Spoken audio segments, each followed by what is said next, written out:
நின்றது உலர்ந்த நிலமாழத்தில் இருந்து எழுந்தது ஒரு புன்னகைக்கும் அழகான முகம்.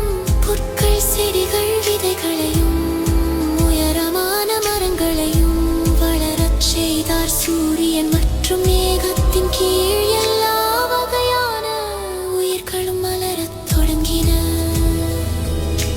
4ஆம் நாளில் காற்றில் பிரகாசிக்கும் காரியங்களை அவர் உண்டாக்கினார். பகலுக்கு சூரியன், இரவுக்கு சந்திரன், பருவங்களை குறிக்க அங்கே. பின்னர் அவர் பிரகாசிக்கும் விளக்குகளை, நட்சத்திரங்களை எல்லா இடங்களிலும் வைத்தார். பரந்த மற்றும் இருண்ட இரவை ஒளிரச் செய்து அவருடைய கருணையின் மேல் பிரகாசிக்க.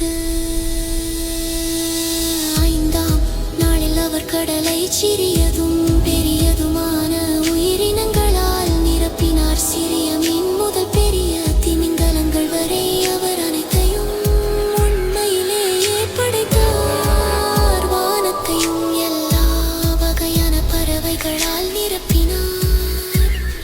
தங்கள் வார்த்தையால் அவையெல்லாம் பலுகிப் பெருகும்படி சொன்னார். 6ஆம் நாளில் நிலம் ஊர்ந்து செல்லும் எல்லா மிருகங்களாலும் நிரப்பப்பட்டது. மாடுகளும் காட்டு மிருகங்களும் சிறிய உயிர்களும் பெரியது முதல் சிறியது வரை.